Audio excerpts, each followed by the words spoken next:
primeiro lugar, eu quero agradecer pela presença de vocês.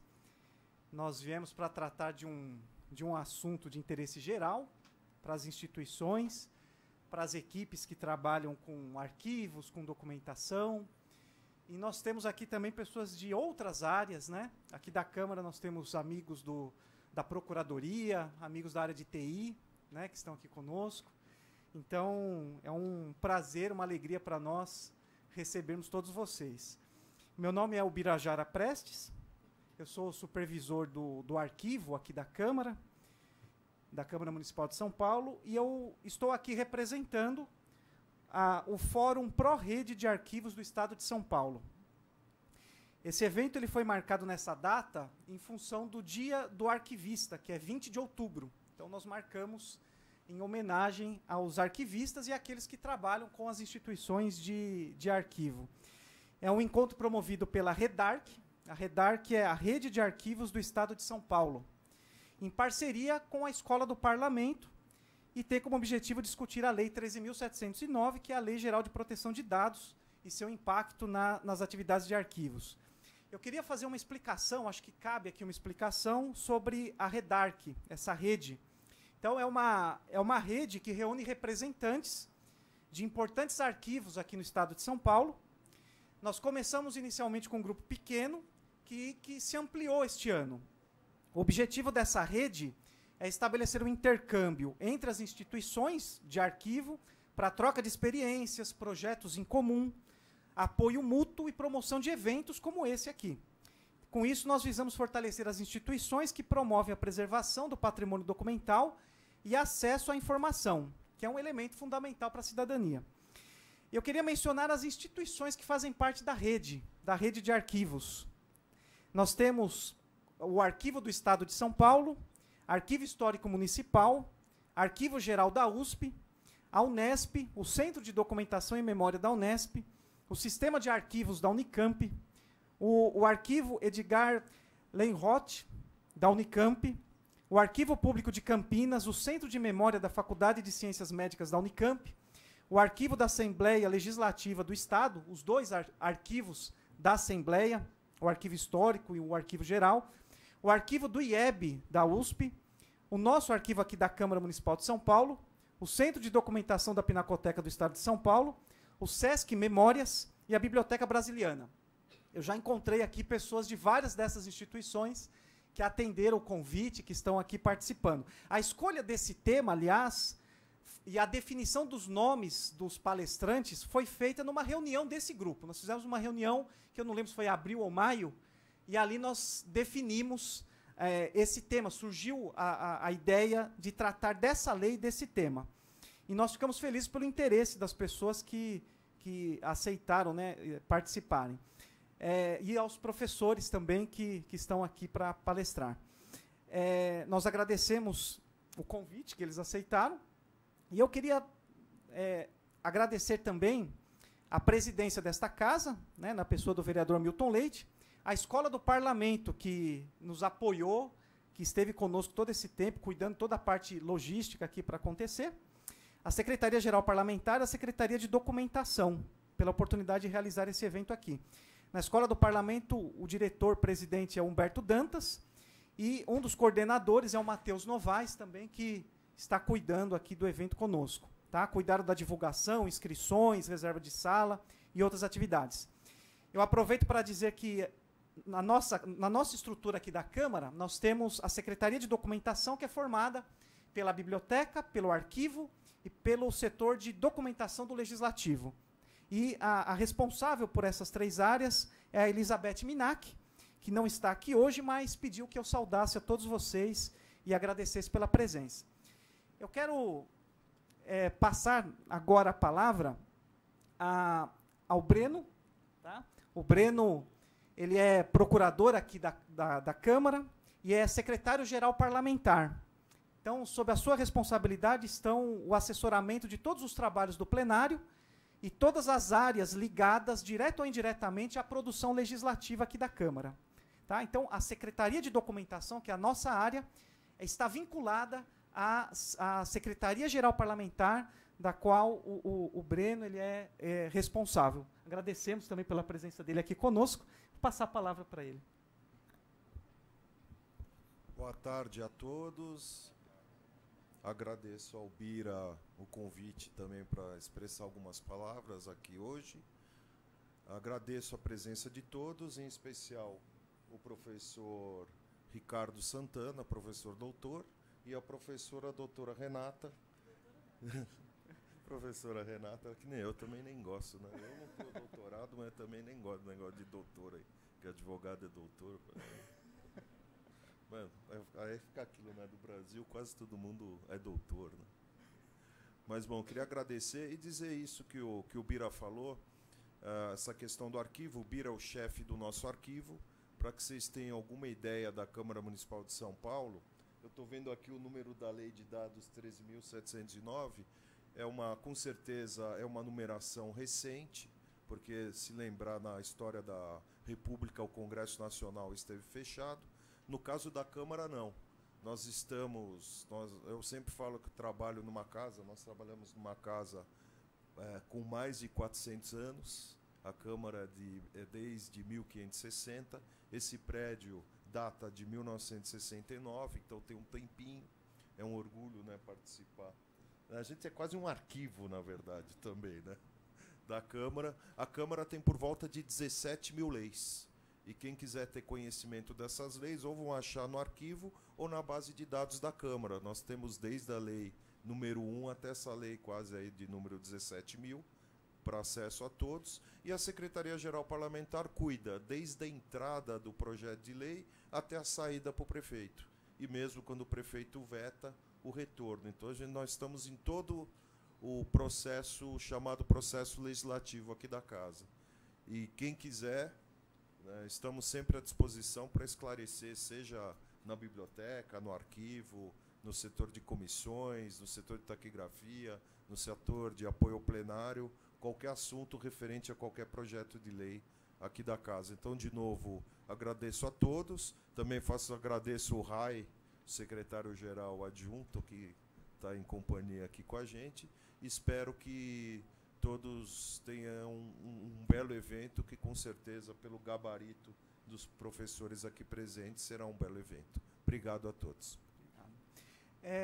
Eu só esclarecer um pouquinho também da dinâmica aqui, como é que vai ser, né? Nós vamos ter a primeira apresentação, tá? Com a Renata, e depois nós teremos aqui com o professor Ricardo a segunda apresentação. Depois nós abriremos para perguntas, para o debate, que pode ser o debate por escrito. Nós temos papéis aqui, vocês podem anotar perguntas, tá? Ou também poder usar o microfone, já que esse evento está sendo transmitido ao vivo pelo site da Câmara e também será gravado, tá bom? Então, eu queria fazer esse esclarecimento. E, por fim, a minha última parte aqui é a apresentação dos palestrantes, tá? A doutora Renata Santiago Pugliese, que é formada em Direito pela Universidade Federal do Rio de Janeiro e é procuradora do Estado desde 2013. E também o professor Dr. Ricardo César Gonçalves Santana, que é livre docente, tá, em Sistemas de Informações Gerenciais, professor associado da Universidade Estadual Paulista. E eu tenho aqui várias informações aqui que eu acho que é interessante a gente apresentar, até para que vocês façam muitas perguntas para ele, né? Pela toda a experiência, para você também, né? Nós temos aqui, então, ele é professor associado da Unesp, Faculdade de Ciências e Engenharias, presidente da Comissão de Acompanhamento e Avaliação dos Cursos de Graduação, coordenador local do Centro de Estudos e Práticas Pedagógicas e ouvidor local, professor do Programa de Pós-Graduação em Ciência da Informação da Unesp, Campus Marília, professor na graduação na FCE Campus de Tupã, em regime de dedicação exclusiva, graduado em Matemática e Pedagogia, mestrado em Ciência da Informação, doutorado em Ciência da Informação e livre docente em Sistemas de Informações Gerenciais pela Unesp. Possui especializações em orientações a objetos, gestão de sistemas de informação, parecerista de periódicos e de agências de fomento, membro do grupo de pesquisa Novas Tecnologias de Informação da Unesp e tem experiência na área de ciência da computação e atualmente realiza pesquisas com foco em ciência da informação, tecnologia da informação, investigando temas ligados ao ciclo de vida dos dados, transparência e ao fluxo informacional em cadeias produtivas. Tá? Atuou como professor na Faculdade de Ciências Contábeis e Administração de Tupã, onde coordenou o curso de administração com habilitação em análise de sistemas por 10 anos e o curso de licenciatura em computação. Atuou no setor privado como consultor, integrador e pesquisador de novas tecnologias informacionais de 1988 a 2004. Então, é um prazer muito grande receber vocês aqui, os nossos palestrantes que aceitaram esse convite. E eu vou passar a palavra, então, para a doutora Renata, que vai fazer a primeira parte. Nós vamos assistir ali da plateia. Tá. Se tiver como apagar a luz, eu acho que ajuda. Você consegue sair por aqui?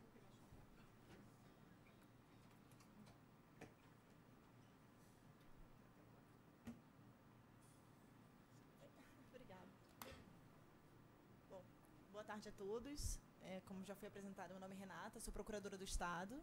E o que me aproxima desse tema hoje é o fato de eu ser membro da Comissão Estadual de Acesso à Informação, que é a última instância recursal no âmbito da Lei de Acesso à Informação.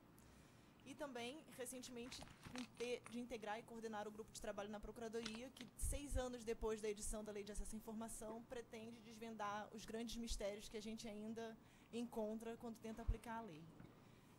Eu agradeço imensamente ao Birajara pelo convite. A gente estava até comentando aqui antes de começar o evento, que é muito bom, 2 meses depois de sair a lei, alguém pedir para você falar sobre ela, porque isso faz com que você tenha um olhar mais detido sobre o texto legal. E a minha pretensão hoje, então, é mostrar para vocês o olhar que eu tive sobre essa lei de uma forma mais sistematizada do que simplesmente o texto cru. Bom, antes de começar a falar sobre a Lei de Proteção de Dados, a 13.709 de 2018, eu queria mostrar o cenário atual da proteção de dados pessoais, principalmente sob a ótica da administração pública, que me parece seja o papel que todos aqui desempenham. Atualmente, a proteção de dados pessoais ela tem previsão na Lei de Acesso à Informação. A Lei de Acesso à Informação, ela, sem dúvida, ela tem um outro foco, muito diferente da Lei de Proteção de Dados. O grande objetivo da Lei de Acesso é conferir transparência a dados públicos. O que ela indica é, no momento em que for dada essa transparência, que sejam protegidas as informações pessoais e os dados sigilosos. Portanto, essa proteção ela vem como uma ressalva a uma regra geral. Mas a gente não tem na lei, né, além do artigo 31 da Lei de Acesso à Informação, muitos nortes de como essa proteção deve ser feita. A lei basicamente diz quando você pode... Estão chamando lá, desculpa. Enfim, ela traz a regra do consentimento, que é uma regra que também vai vir aqui na Lei Geral de Proteção de Dados, e diz que esse consentimento ele pode ser excepcionado nas hipóteses X, Y, Z, mas não esclarece de que forma vão ser aplicadas as exceções e, enfim, não traz outras regras muito densas sobre o assunto. É até curioso, também a gente já estava conversando, que a Lei Geral de Proteção de Dados ela foi uma lei que foi editada de uma forma muito ágil, né? Logo depois teve o escândalo da Cambridge Analytica, o mundo descobriu que haviam pessoas que sabiam mais sobre nós mesmos do que nós mesmos, né? Sabiam mais da gente do que a gente pode até imaginar. E, então, o Congresso, que tinha um projeto dormitando lá há séculos, resolveu incorporar uma normativa europeia, deu uma coxambrada, digamos assim, né? Como eu estava falando com o Jorge, deu uma endireitada, e a lei foi aprovada e até passou no Senado com aprovação unânime. Bom, qual é o conceito que a Lei de Acesso à Informação traz? A Lei de Acesso à Informação ela diz que informação pessoal é toda informação relacionada à pessoa natural identificada ou identificável. A lei não traz nenhuma outra informação, nenhum outro detalhamento sobre o que é informação pessoal, e na aplicação da lei no âmbito da administração pública, a gente sempre teve uma ótica de restringir acesso à informação pessoal, partindo do respeito à intimidade, vida privada, honra e imagem das pessoas e as liberdades e garantias individuais. Basicamente, o que se fazia não é toda a informação pessoal que a administração encara como uma informação que merece a restrição de acesso dos 100 anos. Algumas informações, principalmente aquelas relacionadas a gastos públicos, há inclusive decisões judiciais que permitem a ampla divulgação, independentemente de consentimento. Então, por exemplo, todos nós, servidores públicos, temos os nossos salários e alguns dados até pessoais, CPF, RG, divulgados de forma ordinária pela administração pública. Toda vez que sai um ato administrativo me nomeando para uma comissão, sai o meu nome completo e o meu RG. E, às vezes, até outras informações vão sendo divulgadas, enfim, em prol de permitir o controle social, que é o grande mote da Lei de Acesso à Informação. Então, como eu ia dizendo, o artigo 31 da Lei de Acesso à Informação, ele prevê que o tratamento deve ser feito de forma transparente e com respeito à intimidade das pessoas. A informação pessoal detida pelo órgão público, ela tem acesso restrito aos agentes públicos, mas não diz, a lei não diz exatamente quais são os limites desse acesso a agentes públicos, ela é bem genérica, e a pessoa que se referir. E a lei também autoriza que terceiros tenham acesso a essas informações pessoais mediante consentimento expresso ou, nas hipóteses de exceção que estão previstas no parágrafo 3º, em que, mesmo sem o consentimento, haveria a possibilidade de terceiros terem acesso a informações pessoais detidas pela administração pública. A primeira é a prevenção e diagnóstico médico, que é no interesse do próprio titular, então, enfim, provavelmente a pessoa não tem condição de dar o consentimento e as informações vão ser usadas em benefício dele próprio. A segunda é a realização de estatísticas e pesquisas científicas de evidente interesse público ou geral previstas em lei, vedada a identificação da pessoa, ou seja, quando a pesquisa for divulgada, terão que ser suprimidas as informações pessoais e divulgados apenas os dados. Esse é um inciso que, como a gente vai ver, a Lei Geral de Proteção de Dados ela é mais rigorosa, porque ela não permite o acesso para realização de qualquer estatística e pesquisa, ela exige que seja um órgão de pesquisa para que consiga afastar o consentimento. E isso é uma mudança bem relevante, e o Jorge, que trabalha comigo lá na SAE, vai poder dizer, existe hoje vários pedidos de acesso à informação em que as pessoas alegam que precisam dos dados para elaborar estatísticas e pesquisas científicas. E a pessoa não necessariamente é vinculada a um órgão de pesquisa, ela é um jornalista, ela é uma pessoa natural, enfim, uma pessoa que diz que fará uso daqueles dados para uma finalidade X, né? E isso não é, na minha opinião, nunca foi suficiente. Me parece que essa vinculação ao órgão de pesquisa é algo desejado e deve ser aplaudido na nova lei. A outra exceção que a lei já traz, né, a Lei de Acesso à Informação, é o cumprimento de ordem judicial, que é uma previsão que nem precisava estar dita, porque ordem judicial se cumpre, então, enfim. E os dois últimos é a defesa de direitos humanos e proteção de interesse público e geral preponderante, que são também dois incisos que geram um trauma interpretativo para a administração pública, porque nesses dois incisos pode ser incluído toda e qualquer coisa, né? Enfim, é um debate que a gente também trava na SEAI de quem são as pessoas que poderiam se arvorar defensores de direitos humanos para fins de acesso a dados pessoais de qualquer cidadão. E o que é interessante, isso não tem previsão na lei, mas me parece ser uma interpretação consistente, é que não basta que a pessoa simplesmente alegue que vai usar essas informações para essas finalidades ou que se enquadra. É necessário que ela demonstre o enquadramento dela nos dispositivos legais, até porque é uma exceção, e indique que, de fato, aquelas informações são necessárias para a finalidade que ela pretende. E isso, na Lei Geral de Proteção de Dados, é um princípio expresso da lei, como a gente vai ver. Bom, além da Lei de Acesso à Informação, hoje tem em vigor, já no Brasil, né, e deve ser cumprida, a Lei de Proteção de Usuários dos Serviços Públicos, né, voltado para quem presta serviço público, só que ela é muito breve ao tratar de proteção de dados pessoais. Ela só diz ser direito do usuário o acesso e obtenção de informações relativas à sua pessoa e a proteção de suas informações pessoais nos termos da Lei de Acesso à Informação. Então, ela não acresce muito ao que a Lei de Acesso à Informação já fala. E a outra lei que também disciplina proteção de dados hoje no Brasil é o Marco Civil da Internet. A única restrição é que o Marco Civil da Internet se refere apenas às informações captadas, ou, enfim, o tratamento em geral feito no ambiente virtual, e ela não se presta a todas as atividades da administração pública, que ainda usa outros meios para coletar essas informações, coletar e tratar. Mas, enfim, o Marco Civil ele traz algumas regras que já estão também previstas na Lei Geral de Proteção de Dados Pessoais, a impossibilidade de fornecimento a terceiros dos dados pessoais sem o consentimento livre e informado do cidadão, informações claras e completas, são direitos do usuário, né? Informações claras e completas sobre coleta, uso, armazenamento, tratamento e proteção de seus dados, consentimento expresso novamente e a exclusão definitiva dos dados a requerimento da pessoa. Então, basicamente, o que o Marco Civil da Internet diz é que o titular do dado pessoal, ou seja, a pessoa a quem os dados se referem, tem o direito de saber por que estão coletando os dados, o que vão fazer com os seus dados e, quando melhor lhe aprouver, tem o direito de exigir a eliminação desses dados. Na Lei Geral de Proteção de Dados, essa exigência de eliminação não é tão plena. Vocês vão ver. Bom, e agora, em sim, eu entro na Lei Geral de Proteção de Dados. A lei, ela diz que o objeto dela é o tratamento de dados pessoais por pessoa natural ou jurídica de direito público ou privado, com o objetivo de proteger os direitos fundamentais de liberdade e de privacidade e o livre desenvolvimento da personalidade da pessoa natural. Então, basicamente, qualquer pessoa que fizer qualquer coisa com seu dado pessoal deve observância a essa lei, salvo nas hipóteses que a própria lei traz exceções, que a gente também vai ver. E é curioso, porque a lei ela usa o termo tratamento, às vezes como gênero e às vezes como um termo específico, como se fosse a manipulação de dados é tratamento. Mas no conceito, na conceituação que vem no artigo 5º, tratamento é tudo. Então, é até curioso quando fala, vocês vão ver diversas vezes na lei falando a coleta, o tratamento e a eliminação, mas tratamento já engloba a coleta, já engloba transferência, enfim, já engloba todos os verbos, são basicamente todos os verbos. E se a gente vir aqui ó, é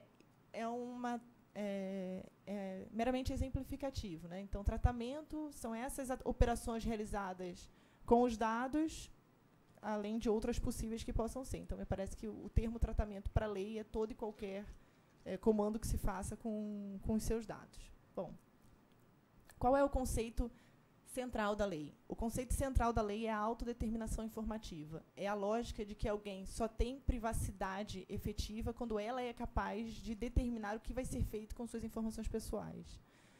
Por isso que sempre que se exige consentimento na Lei Geral de Proteção de Dados, esse consentimento ele deve ser informado. Como eu já havia dito, você tem que dizer para que vai coletar, como vai usar, com quem você vai compartilhar. E, a depender do tipo de dado, se for um dado sensível, toda vez que houver um compartilhamento, haverá necessidade de divulgação dessa informação. Então, o consentimento também, por definição legal, é a manifestação livre, informada e inequívoca, pela qual o titular concorda com o tratamento de seus dados pessoais para uma finalidade determinada. E essa questão da finalidade é bem importante, porque a lei traz um rol de princípios, e um deles, que para mim é o mais importante, é a finalidade. A lei exige não só que o tratamento seja sempre feito para propósitos legítimos, específicos, mas também explícitos e informados ao titular, ou seja, a pessoa deve saber o que vão fazer com os dados dela o tempo todo. Então, assim, quando você aceita o termo de uso vai ter que vir informando o que vão fazer com os seus dados, e, a partir desse momento, os seus dados, teoricamente, só vão poder ser usados para essa finalidade. A lei também exige a adequação, que é a compatibilidade do tratamento com as finalidades informadas ao titular, de acordo com o contexto do tratamento, que foi exatamente o que eu falei. Uma vez dito que vai ser usado para uma finalidade X, só pode ser usada para aquela finalidade. Se houver interesse de compartilhar ou usar para outra finalidade, ou fazer qualquer tipo de tratamento para outra finalidade, haverá necessidade de exigir um novo consentimento do particular. E, por fim, é a necessidade. O tratamento da informação ele deve ser o mínimo necessário para a realização de suas finalidades. Ou seja, a interpretação deve ser sempre restritiva do consentimento, né? E o detentor do dado ele só pode se valer dele para aquela finalidade estrita e nada mais. E aí, passando à frente, isso é bem rápido, o âmbito de incidência da lei, ela usa... É até um pouco confuso esse dispositivo, porque ela fala que a operação de tratamento vai incidir a lei sobre o tratamento que ocorrer no território nacional, sobre a coleta que ocorrer no território nacional, quando a pessoa estiver no território nacional, enfim. Ela usa diversas expressões, e o que me parece que é possível extrair desse âmbito de incidência é o seguinte: se a pessoa estiver no território nacional, ou se a informação for coletada para prestar algum serviço ou fornecimento de bens em território nacional, a lei se aplica e a pessoa fica regida por ela e submetida às sanções. E ainda no âmbito de incidência, vem uma regra de exclusão de aplicação da lei. Em primeiro lugar, a lei não se aplica sobre os tratamentos feitos por pessoa natural para fins exclusivamente particulares e não econômicos. Ou seja, a gente recebe a informação de um parente, anota, não vai usar para fins econômicos, vai usar só para alguma finalidade pessoal, a lei não incide, por óbvio. No inciso 2, ela fala que também não incide sobre o tratamento realizado para fins exclusivamente jornalísticos e artísticos, ou acadêmicos, sendo que, no caso do acadêmico, ela se aplica em parte, porque os dispositivos 7º e 11 se aplicam a ela, e esses são exatamente os dois dispositivos que tratam da necessidade de consentimento e as exigências e as exceções à exigência do consentimento. Então, enfim, ela não se aplica à parte de sanção, à parte de gestão, mas o básico, que é saber quem pode coletar e para quem você pode compartilhar, se aplica. E o inciso 3 me parece o inciso mais relevante para a administração pública, porque ele diz que a lei não se aplica quando o tratamento é realizado para fins exclusivos de segurança pública, defesa nacional, segurança do Estado ou atividades de investigação e repressão de infrações penais. A única regra da lei que vai se aplicar a esse tipo de atividade é o parágrafo 4º, que diz: em nenhum caso, a totalidade dos dados pessoais de bancos de dados de que trata o inciso 3, que é esse, poderá ser tratada por pessoa de direito privado. Ou seja, as informações coletadas para a segurança pública não poderão ser compartilhadas em bloco para qualquer pessoa jurídica de direito privado. Isso é muito relevante, porque o que a lei sinaliza é que haverá uma interpretação um pouco mais condescendente de proteção de dados para essa finalidade. Então, obviamente, se eu vou ter uma maior liberdade de coleta e tratamento, eu tenho que ter uma maior restrição de compartilhamento, senão vai ser um poder do Estado auxiliando a atuação de alguém que, enfim, vai invadir a sua privacidade. Bom, agora avançando mais um pouco, a lei ela faz uma distinção que a Lei de Acesso à Informação não fazia. Ela traz um conceito de dado pessoal e fala sobre o dado pessoal sensível. O dado pessoal é o mesmo conceito que a lei usava para tratar de informações pessoais, que é a informação relacionada a uma pessoa natural, identificada ou identificável. Já o dado pessoal sensível é aquele que se refere à esfera de intimidade do indivíduo. É o dado pessoal sobre origem racial ou étnica, convicção religiosa, opinião política, filiação a sindicato ou organização de caráter religioso, filosófico ou político, dado referente à saúde ou à vida sexual, dado genético ou biométrico, quando vinculado a uma pessoa natural. E eu acho que o professor Ricardo certamente vai poder dizer para vocês o quão complicada é a aplicação desse conceito, porque às vezes um dado pessoal individualmente ele é inofensivo, mas quando ele conglobado com outras informações que também seriam públicas, ele se torna um dado pessoal sensível. Então, eu acho que na hora de aplicar a lei, a gente vai ter que tomar um certo cuidado para saber, enfim, e aí a gente vai precisar de pessoas que entendam de tecnologia da informação, de que forma essas informações inofensivas podem se transformar em informações sensíveis, e aí exigir um tratamento diferente.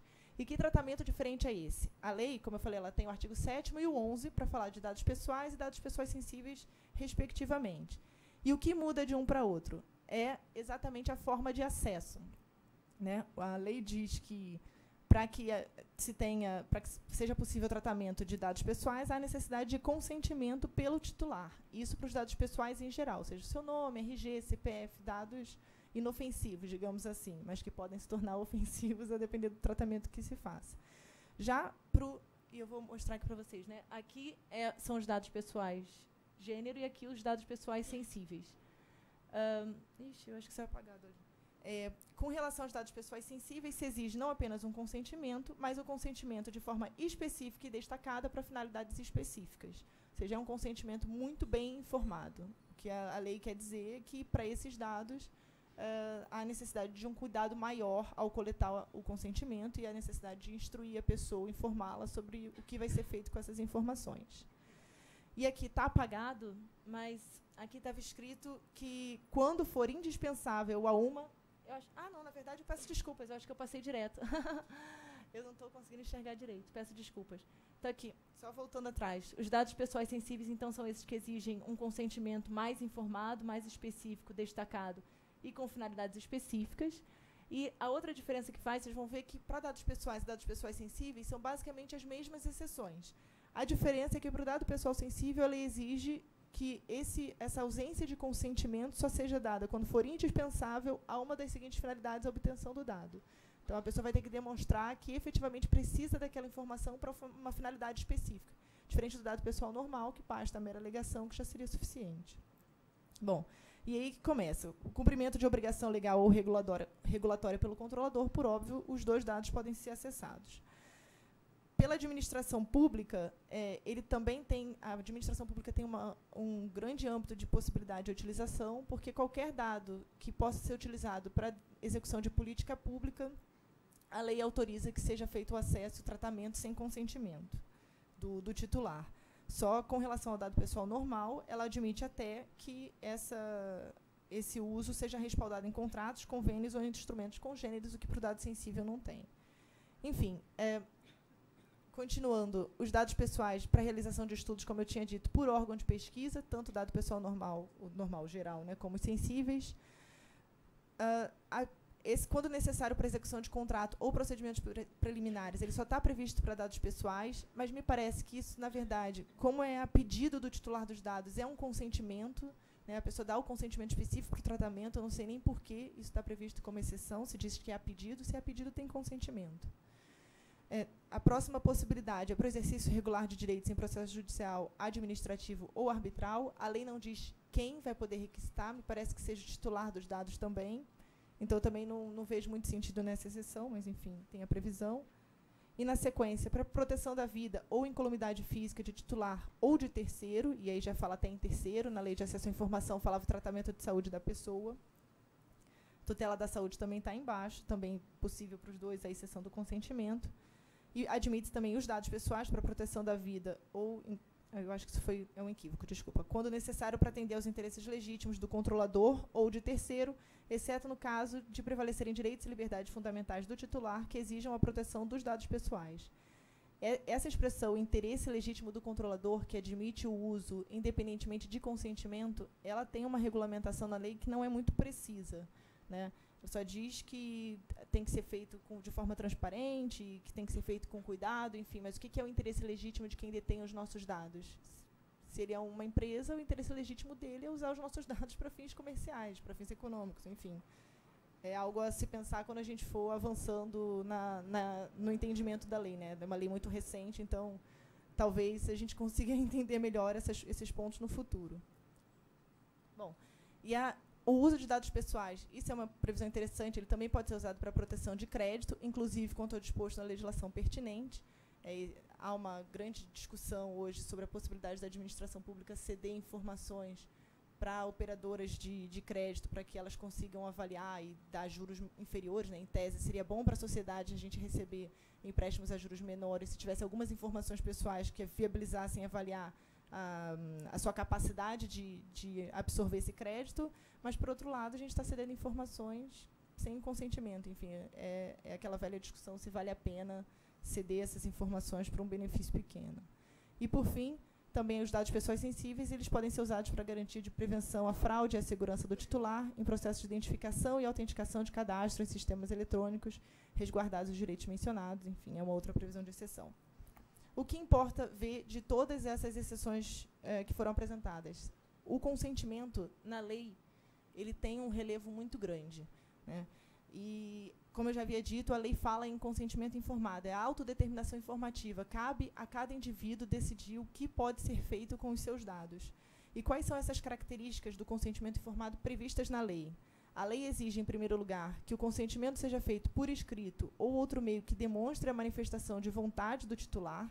E, sendo feito por escrito, ele deve constar de uma cláusula destacada das demais cláusulas contratuais. Então, vai ter que ser feito um destaque de que haverá um tratamento das suas informações que estão sendo fornecidas. Enfim, você assina um contrato e aí a empresa vai ter que informar o que ela vai fazer com os dados pessoais que você disponibilizou. O controlador, que é a pessoa que tem os dados em seu poder, ele tem o ônus da prova de que o consentimento foi obtido em conformidade com o disposto nessa lei. Então, a presunção é sempre de que não foi na forma da lei, cabe ao controlador dizer que obteve o consentimento adequado para aquela finalidade específica.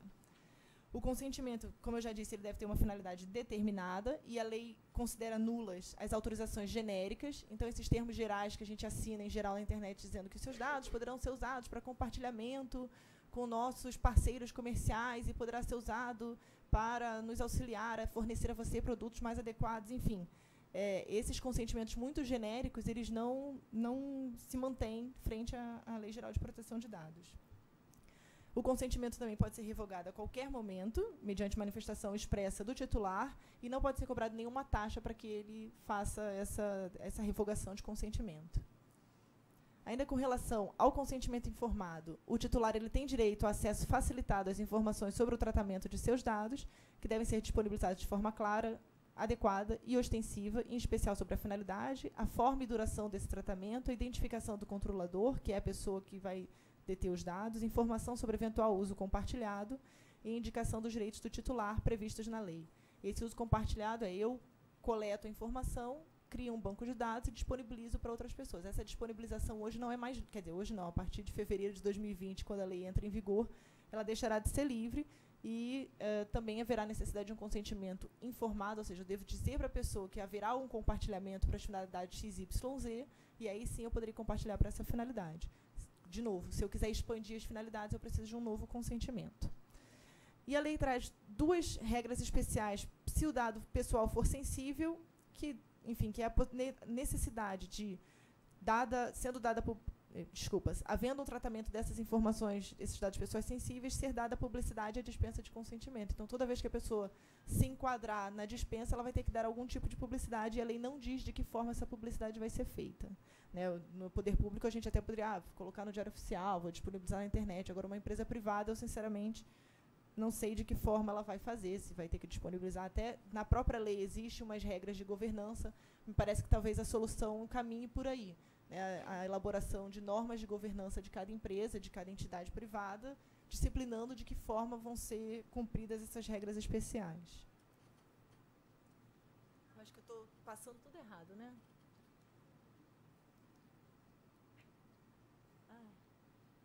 Pronto, agora sim. Bom, a lei traz alguns requisitos para o tratamento da informação, que ela diz, se o acesso aos dados for público, ou seja, todas as nossas informações, por exemplo, o nosso salário que está disponibilizado no portal da transparência, você deve considerar a finalidade, boa-fé e o interesse público que justificaram a sua disponibilização. Então, não é porque o dado é público que qualquer empresa vai poder captar essas informações e tratar as informações. Elas continuam sendo informações pessoais, ainda que elas possam ser disponibilizadas. A segunda regra, o segundo requisito, é se o titular torna os dados manifestamente públicos, fica dispensada a exigência de consentimento, mas ainda resguardados os direitos do titular e os princípios previstos na lei. Então, mesmo que a própria pessoa divulgue no Facebook uma informação pessoal dela, isso não significa que o dado passou a ser do mundo, o dado continua sendo dela. Se o controlador, e a última regra, que obteve o consentimento necessitar comunicar ou compartilhar dados pessoais com outros controladores, ele deve obter um consentimento específico do titular para esse fim, isso eu já tinha apontado. Bom, avançando um pouco, a lei também fala sobre os chamados dados anonimizados e o acesso seguro. O que são os dados anonimizados? Eu acho que o professor Ricardo vai poder explicar melhor, mas é quando é possível suprimir as informações, os dados pessoais de um documento geral. Então, a partir do momento em que essas informações são suprimidas, ela, obviamente, ela perde a proteção da lei porque deixa de ser um dado pessoal. Né? Mas tem uma ressalva, ele diz, podem ser considerados dados pessoais para os fins da lei aqueles utilizados para formar o perfil comportamental de determinada pessoa natural se identificada. Foi aquilo que eu falei, às vezes uma informação inofensiva sobre a gente se transforma num dado comportamental. Por exemplo, se o Facebook rastrear todas as curtidas, os compartilhamentos, a minha atuação na rede, se ele processar essa informação, ele vai saber como eu atuo, como eu penso, como eu acho, que é um dado pessoal sensível. Então, ele tem acesso a informações que são públicas, eu disponibilizei, eu dei as curtidas, mas ele consegue saber quais são os meus gostos, as minhas preferências, com quem eu mais me comunico, qual é o tipo de pessoa com quem eu me comunico, quem são meus amigos, com quem eu mais falo. Enfim, ele tem uma base de dados de informação que, uma vez tratada, gera informações sensíveis e, portanto, essas informações passam a ser informações pessoais para os fins da lei. E a última questão, que é o artigo 13, que vale a pena também, sobre essa questão de acesso seguro, a lei diz que, às vezes, os dados são tão sensíveis que, embora eles possam ser disponibilizados, né, os dados, por exemplo, detidos pela administração pública, essa disponibilização ela deve ser feita num acesso seguro. Ou seja, você não pode entregar a informação para a pessoa. Você pode disponibilizar a informação, ela consulta, obtém a informação e faz uso do que ela extrair do seu banco de dados, mas você não pode fornecer o banco. Bom, seguindo adiante, a lei traz uma regra de dados pessoais de crianças e adolescentes, que é uma regra que decorre do Estatuto da Criança e do Adolescente. Né? Ele diz que o tratamento dos dados pessoais de crianças e adolescentes deve ser realizado em seu melhor interesse, que é um termo que é usado no Estatuto da Criança e do Adolescente. O consentimento, por ser um menor de idade, não ter ainda poder para dispor sobre, enfim, para assinar em nome próprio, né? Para atuar em nome próprio, o consentimento deve ser dado pelos representantes legais. Mas é curioso que já é uma lei que é moderna, porque ela fala sobre os jogos de internet, né, aplicativos, enfim, games.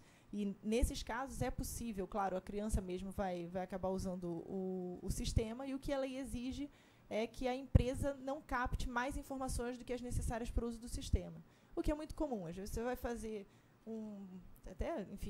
você tem interesse em fazer um cadastro numa loja e eles pedem até o nome da sua mãe, que é algo totalmente inútil. Né? Se eu for comprar sapato, ele precisa saber o meu contato telefônico e o número do que eu calço, mais nenhuma informação.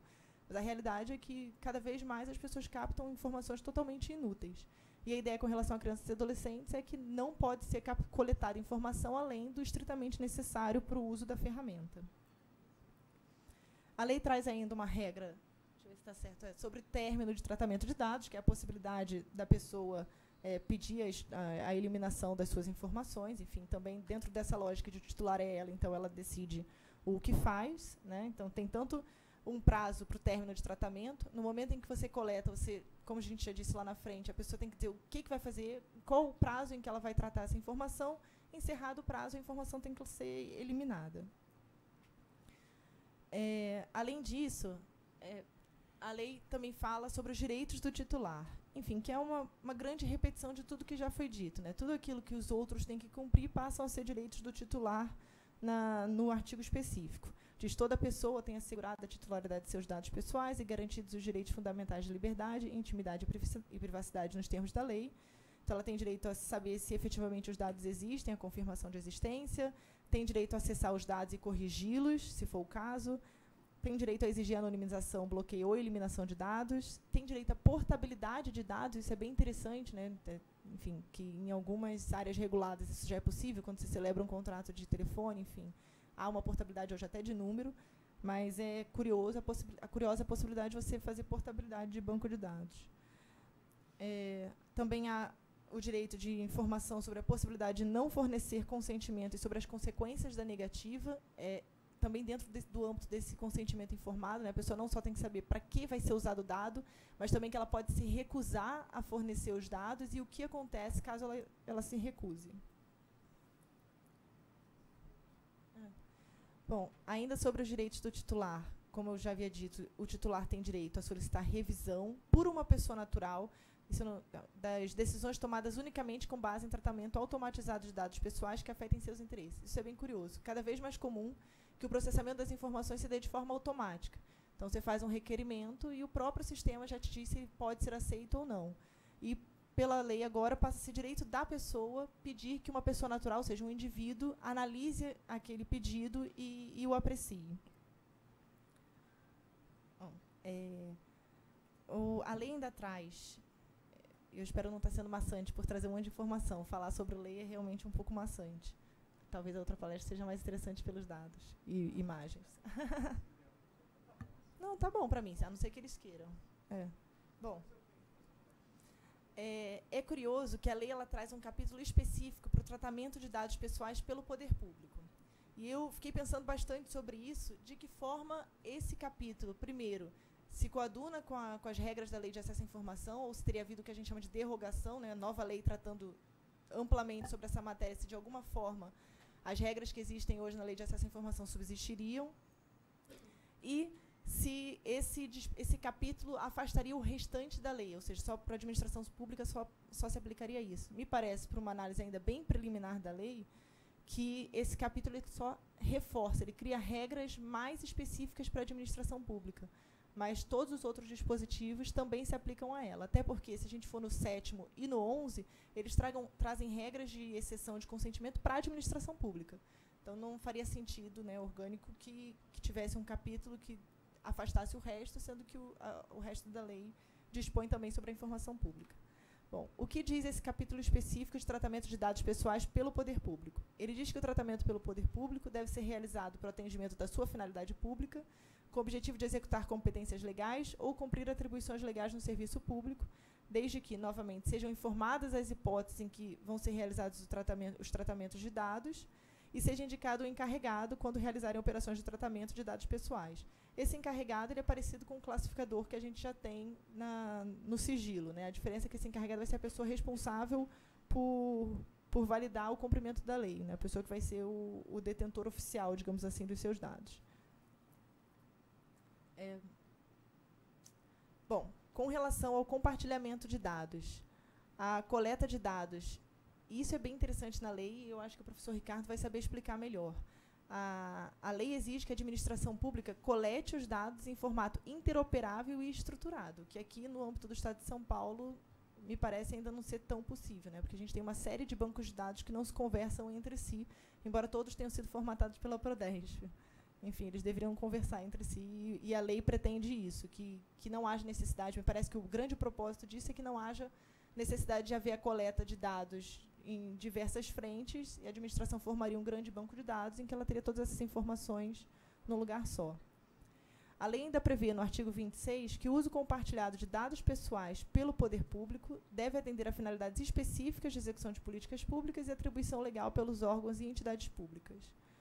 E o poder público não pode transferir a entidades privadas dados pessoais constantes de base de dados a que tem acesso, salvo se for uma execução descentralizada da atividade. Ou seja, se a administração pública celebrar um convênio com determinado particular ou um contrato e precisar passar os dados, ela pode. Para todas as outras finalidades, não. Trocando em miúdos todas essas regras e também depois a disponibilização de dados a terceiros, que está no 27, o que se vê é que a lei tem uma preocupação de que a administração pública só faça tratamento de dados para a sua finalidade precípua, que é prestar serviços e, enfim, servir aos cidadãos. E não que ela capte informações que não são relevantes para essas finalidades de interesse público, o que é super compreensível, me parece. Bom, e aí, voltando àquela questão que eu já tinha levantado, das exceções da lei, eu tenho uma certa dificuldade de interpretar a subsistência do artigo 31, parágrafo 3º, frente a essa nova norma. Me parece que, quando ela entrar em vigor, possivelmente a gente vai entender que aquelas exceções que estão previstas na lei caem por terra e passam a ser observadas apenas as exceções previstas na Lei Geral de Proteção de Dados. Porque, embora a Lei de Acesso à Informação possa ser caracterizada como uma lei específica para a administração pública, como eu disse lá no início, o objetivo da Lei de Acesso à Informação é dar acesso à informação, é conferir transparência, permitir controle social.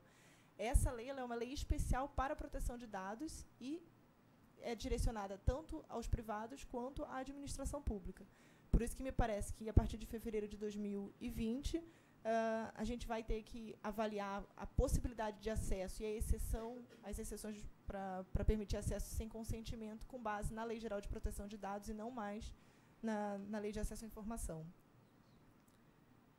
E agora, para finalizar mesmo, e eu acho que eu estou dentro do meu tempo, eu espero, a lei ela trouxe aquilo que no direito a gente diz ser essencial para o cumprimento das normas, né, em geral. Não havendo sanção, dificilmente você vai conseguir alguma coisa, infelizmente. A lei ela traz 2 tipos de responsabilização, que é a responsabilidade civil, que já tem previsão no Código Civil, todo aquele que causar dano a outrem é obrigado a repará-lo, e, no fundo, é o que está no artigo 42, o controlador ou operador que, em razão do exercício de atividade de tratamento de dados pessoais, causará a outrem dano patrimonial, moral, individual ou coletivo, em violação à legislação, é obrigado a repará-lo. No caso da administração pública, a responsabilidade vai ser não só do operador e do controlador, mas também da pessoa jurídica, administração pública, e certamente para quem presta serviços também vai ser, porque o Código de Defesa do Consumidor vai imputar a eles essa responsabilidade.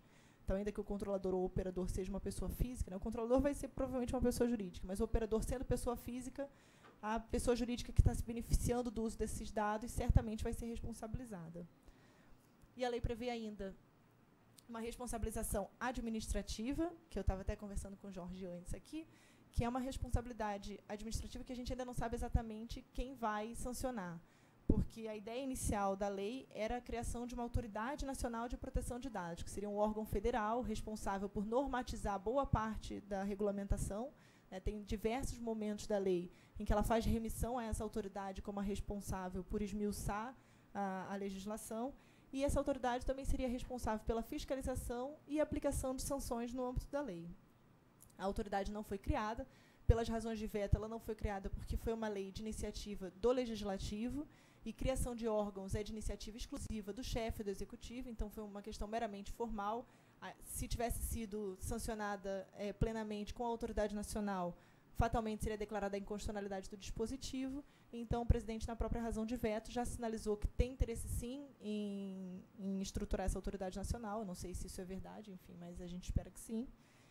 Porque me parece que realmente haja necessidade de haver uma autoridade, não só para a aplicação de sanções e para a fiscalização, mas também para conferir uma interpretação uniforme à lei, que é o problema que hoje a gente tem na aplicação difusa da Lei de Acesso à Informação. A gente tem hoje, no governo federal, a Corregedoria Geral da União atuando na tentativa de uniformização no plano federal. Aqui no Estado a gente tem a nossa interpretação, o município tem a interpretação dele, as empresas privadas que recebem recursos privados submetidos à lei têm a interpretação delas, e, no fundo, a gente tem uma interpretação difusa que não tem sido muito levada ao judiciário. Pouquíssimas vezes houve manifestação do judiciário sobre a lei e acaba gerando uma certa instabilidade no cumprimento. Só voltando à responsabilidade administrativa, a lei prevê advertência, multa simples, e é uma multa até bem violenta, de R$50 milhões por infração, a possibilidade de multa diária, a sanção de publicização da infração após devidamente apurada e confirmada a ocorrência, pela questão da presunção da inocência, bloqueio dos dados pessoais a que se refere a infração até a sua regulamentação e a eliminação dos dados pessoais a que se refere a infração. E aqui também tiveram alguns vetos pelo chefe do Executivo, que foi relacionado à impossibilidade de funcionamento de banco de dados, porque se entendeu que isso poderia gerar alguma instabilidade em sistemas que se valem de bancos de dados, sistemas bancários, por exemplo, sistema enfim, sistemas que prestam serviços públicos que se valeriam de bancos de dados, e se eventualmente houvesse a restrição de uso desse banco de dados, a gente inviabilizaria o funcionamento de serviços públicos.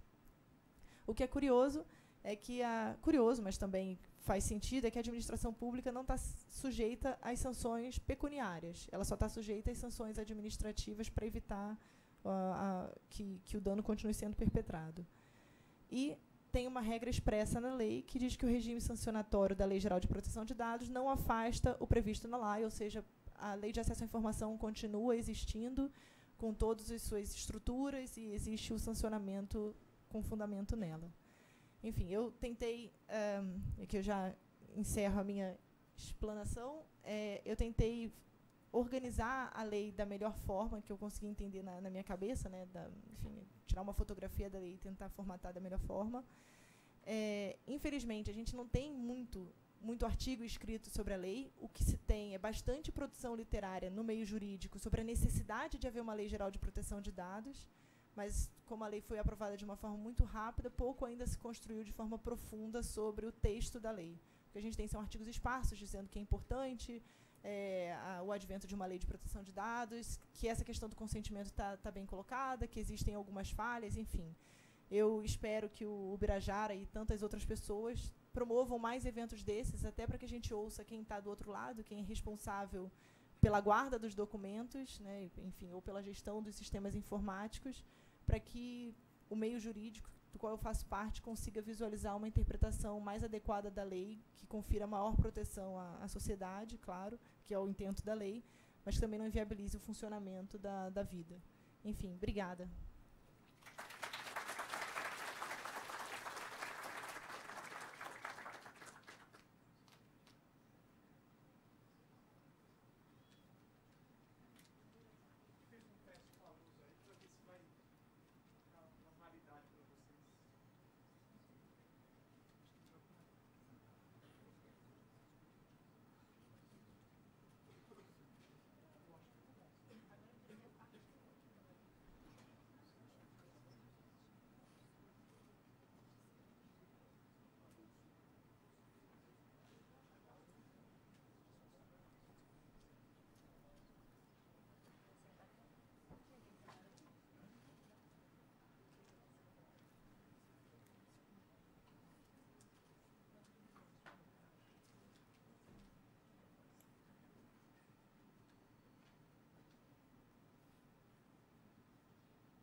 Boa tarde a todos. Quero abrir a minha fala agradecendo ao convite para que a gente possa discutir esse tema que é tão caro para mim. Venho trabalhando com essa questão já desde 96, então é uma preocupação que a gente tem e que agora, com essa participação da sociedade, talvez a gente consiga tirar algumas cargas que nós trazíamos ao estudar essa área, trabalhar em cima dessa área, e tentar encontrar caminhos em conjunto para que a gente possa não controlar, mas pelo menos minimizar o impacto dessa relação tão assimétrica entre os detentores dos dados e todos nós que interagimos, principalmente agora com a penetração tão profunda tão ampla dos sistemas tecnológicos no tecido social, no nosso dia a dia, nos nossos afazeres. Então, parabenizo a organização do evento. Eu acho de fundamental importância que nós possamos estabelecer esse diálogo. E até já abrindo um meia-culpa, porque a área de arquivologia, infelizmente, não participou como deveria, não só a área de arquivologia, como a área de ciência da informação, não participou como deveria da elaboração, do pensar, do estabelecer o que realmente estava envolvido na elaboração desse tipo de lei. Então, é uma área que deveria ter tido um protagonismo no pensar, no estabelecimento dos atores e dos papéis desempenhados por cada um que faz parte desse processo. E, de uma forma ou de outra, isso não aconteceu. A doutora Renata já deixou isso bem claro. Foi uma lei que veio muito rápido para atender um anseio da sociedade. Não é muito diferente do que aconteceu com a LAI. E eu ainda falava isso agora há pouco, quando a gente discutia. Mais importante até do que a lei é acender essa questão para que todos comecem a discutir.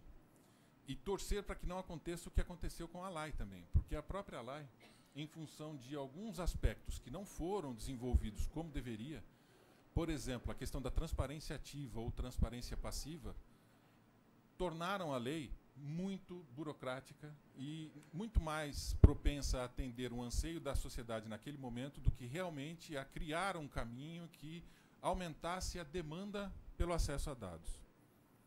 Se nós olharmos, então qualquer um pode fazer essa experiência, a gente pode fazer no final aqui da nossa fala, e se eu estourar o meu tempo, eu costumo às vezes perder um pouco a noção do tempo. A gente pode até fazer juntos uma análise de como foi o interesse pelo conceito da lei ao longo do tempo, e fizemos uma análise no próprio Google, qualquer um pode fazer em qualquer momento, de 2004 para cá, nós vamos ver que houve uma queda muito grande, acentuada e contínua do interesse sobre o conceito da Lei de Acesso à Informação. Então, ela que poderia ser um instrumento muito importante, acabou focando muito em questões de atendimento direto ao cidadão e uma transparência passiva, ou seja, em que eu teria que, enquanto cidadão, buscar os dados, deixando em um segundo plano a questão da transparência ativa, ou seja, eu disponibilizo os dados para que o cidadão tenha acesso quando ele achar melhor, quando ele tiver a melhor condição de acessar esses dados. Não é simples esse processo, eu sei que não é simples, mas isso já vinha sendo discutido, já vinha sendo previsto desde a Lei de Responsabilidade Fiscal, 2001. Já era previsto que muitos dos dados teriam que estar disponíveis e a gente não conseguiu atingir ainda esse objetivo. E a LAI, que parecia ser tão promissora, acabou não atendendo essa demanda. Na questão da Lei Geral de Proteção de Dados, às vezes parece até um contrassenso quando alguém que pesquisa a linha que eu pesquiso vem falar sobre restrições de acesso a dados, porque uma das espinhas dorsais, um dos elementos norteadores das nossas pesquisas, justamente é a questão da transparência. É a busca por acesso amplo e o mais irrestrito possível dos dados, tentando diminuir essa assimetria nas relações. No entanto, é justamente por buscar entender e comprometer todos os envolvidos no que a gente chama de ciclo de vida dos dados, é que a gente precisa pensar também em respaldar, em dar garantias ou, no mínimo, suscitar a ciência, ou seja, eu tenho que saber pelo menos o que eu estou fornecendo em termos de dados quando interagindo com um recurso tecnológico. Para discutir essa lei, teríamos que abrir várias dimensões, então a dimensão de tratamento, a dimensão de permanência desses dados, a dimensão de transferência desses dados. E eu resolvi, então, fazer um recorte. Como nós temos 45 minutos para falar, eu fiz um recorte naquilo que eu entendi como sendo um dos elementos mais importantes para a área de arquivologia e para a área de quem lida com essa questão de ter que pensar sobre os aspectos relacionados a essa questão de liberar dados agora, não só na questão do documento em si. E para isso, então, esse recorte eu fiz em cima da questão dos atores envolvidos nessa lei. Uma estrutura básica que a gente vai trabalhar é tendo ao centro a dimensão atores, circundada pelo ciclo de vida dos dados, ciclo de vida dos documentos, a lei, que foi sancionada agora há pouco, o próprio EARC do CONARC, e tendo como pano de fundo essa questão da definição dos dados. Na verdade, essa estrutura é um pouquinho mais ampla.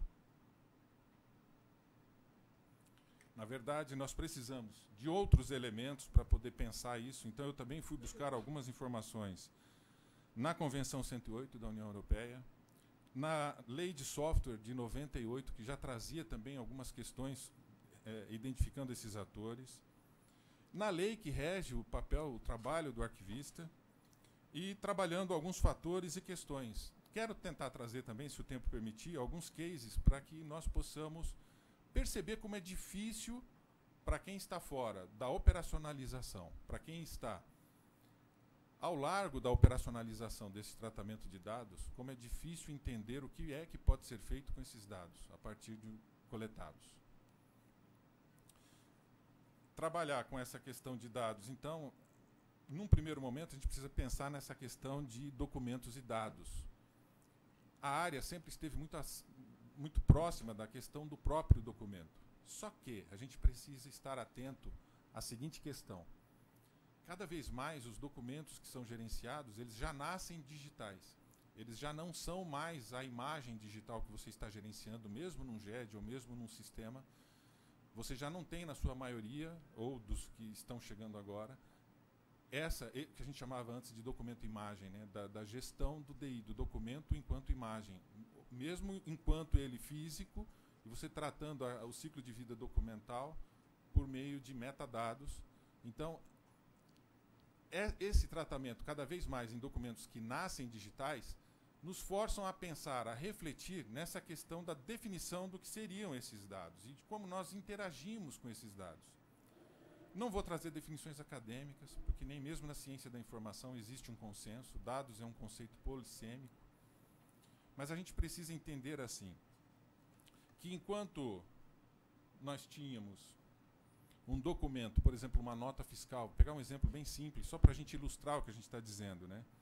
Em que eu tinha todo um ciclo de vida tratando deste documento como uma unidade, mesmo considerando seus metadados, a partir do momento que esse documento ele já nasce digital, eu preciso começar a identificar elementos que vão compor esse documento. Essa não é uma visão que é compartilhada por todos que estão trabalhando nessa área. A gente ainda não conseguiu levar isso para percepção de todos que estão atuando, mas é preciso lembrar que agora não é só o documento que eu estou gerindo. O que eu estou gerindo são elementos distribuídos em estruturas. Estruturas estas, que a gente chama de entidades, que vão permitir o uso, o compartilhamento, o armazenamento e todo o pensar sobre esses dados agora de uma forma fragmentada. Não é mais só agora o documento nota fiscal. A partir de agora, eu tenho uma estrutura sobre a qual dados daquele documento estão armazenados, distribuídos, de tal forma que, quando ligados, por meio de suas chaves, por meio de dados alguns atributos que permitem a vinculação daquele documento, recompondo aquele documento, eu passo, então, a poder perceber de novo esse documento como um todo. Então, na verdade, aquele documento que era único, que era algo atômico para mim, ele passa a ser agora composto por elementos de estrutura.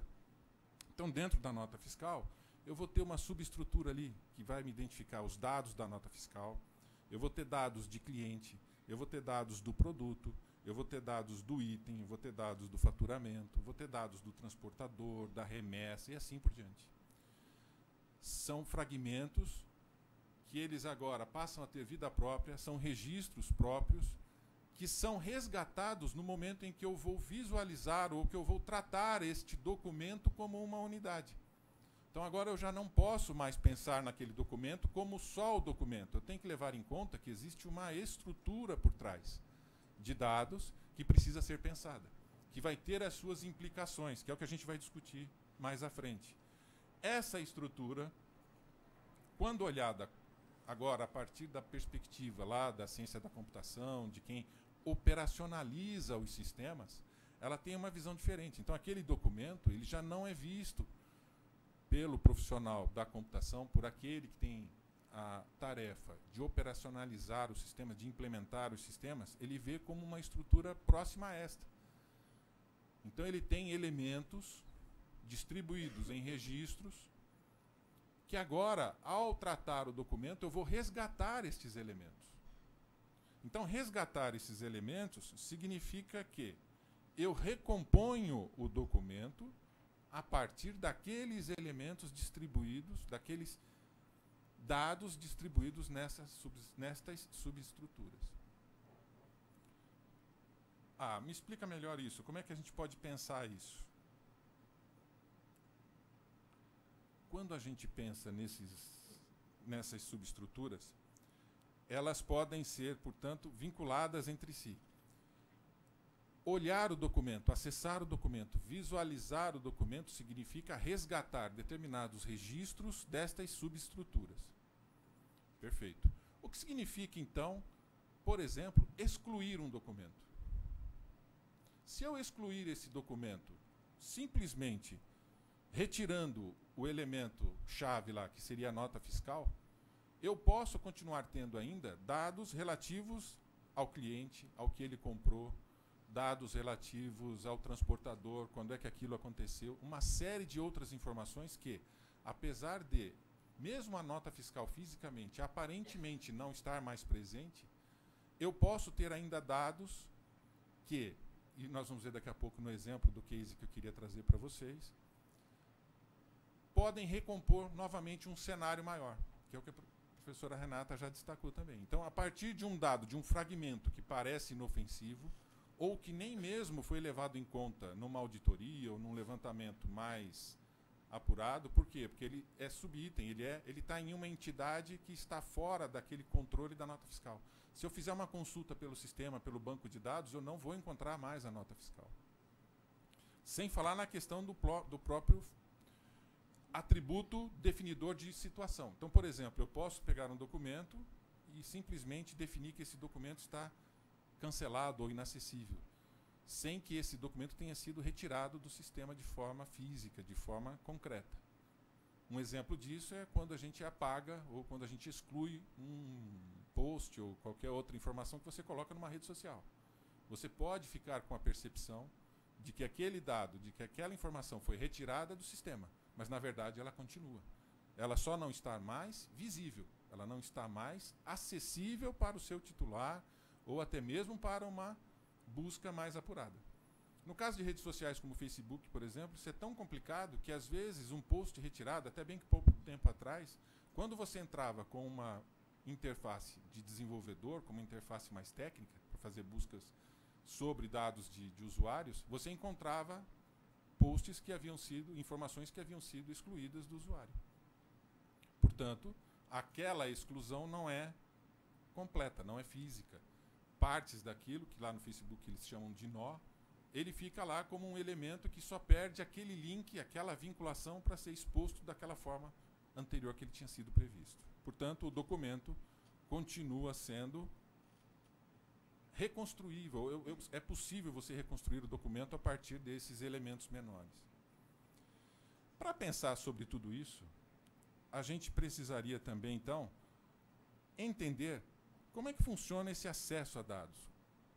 Quais são os momentos envolvidos? Será que a gente consegue estabelecer fases? Será que existem momentos claros em que eu tenho competências, ações, responsabilidades dentro deste processo e que eu posso delimitar dentro de uma faixa de tempo, mesmo que eles ocorram concomitantemente, mas que eu consiga estabelecer que aquelas atividades fazem parte daquela fase?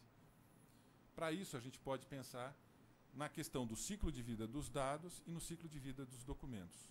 Enquanto que no ciclo de vida dos documentos a gente tem, olhando agora de novo, aquele resultado visível. Não sei se eu estou conseguindo chegar onde eu queria, mas eu estou tentando mostrar para vocês que existem duas dimensões. Aquela que é visível para o usuário, aquela que é utilizada por quem está operando o sistema, e uma outra visão que é composta por aqueles que conhecem a subestrutura, que conhecem os elementos que compõem aquele item.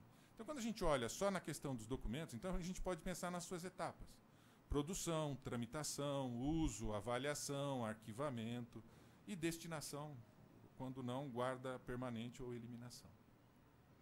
Isso está lá definido no CIGAD do CONARC. Então, estas fases, a gente está olhando para essa dimensão. Essa dimensão, documento.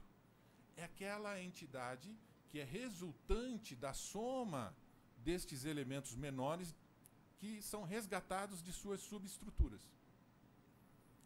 Mas quando a gente pensa agora nos dados, quando a gente olha só para estas subestruturas, então a gente começa a perceber novos elementos. Então são fases talvez até mais simples da gente pensar.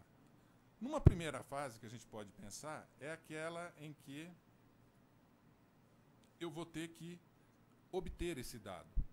Então, se eu penso nesse ciclo de vida dos dados como algo cíclico, que precisa ter competências e atividades específicas, eu posso pensar numa primeira fase como uma fase de coleta. Que fase é essa? É aquela fase em que eu estou obtendo o dado. Eu, enquanto usuário, estou realizando um planejamento, seja ele formal ou não, estou analisando a encontrabilidade desse dado, estou tendo contato com esse dado. Estabeleço uma estratégia, defino qual é a fonte que eu vou utilizar. E uma vez de posse desse dado, eu posso simplesmente descartar. Então, como a professora Renata destacou muito bem, em alguns pontos da lei, por exemplo, eles preveem lá que eu posso ofertar o dado, mas não transpor e não ofertar o banco de dados como um todo, a base de dados como um todo. Quer dizer, eu não estou abrindo a possibilidade de coleta mais completa, mas sim só de obtenção do dado. Mas uma vez esse dado obtido, eu posso registrar. Eu quero que esse dado tenha um momento de recuperação futura, ou seja, eu quero que esse dado permaneça para um acesso posterior. Então já não são mais as mesmas competências, as mesmas atividades. Eu preciso agora pensar em elementos que me permitam, na computação a gente chama isso de persistir os dados. Eu preciso ter elementos que me permitam, então, agora armazenar esses dados. É um segundo momento. Se no primeiro momento eu tenho aquele momento de coleta, ou seja, eu tive contato com o dado. Ah, ficou onde? Ficou na minha memória de curto prazo, ficou em algum processo volátil.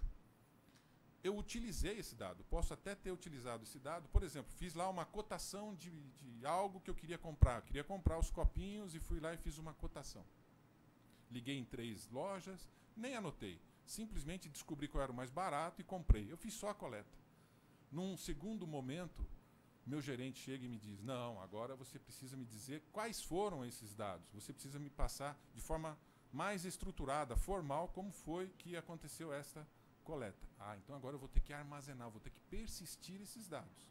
Seja no meio digital, seja em qualquer outro suporte, eu preciso, então, armazenar esses dados. Esta fase é uma fase, e a gente vai entrar nessa discussão, é uma fase em que ela tem um escopo muito próprio. Ela é onde eu defino o registro desses dados. Então eu tenho que ter uma estratégia para isso. Eu defino qual é a arquitetura, qual é o suporte que eu vou fazer isso. E finalmente concluir essa fase com a fixação desse conteúdo nesse determinado suporte. Essa fase é aquela em que, nos suportes digitais, tem no controle aqueles que detêm o conhecimento técnico.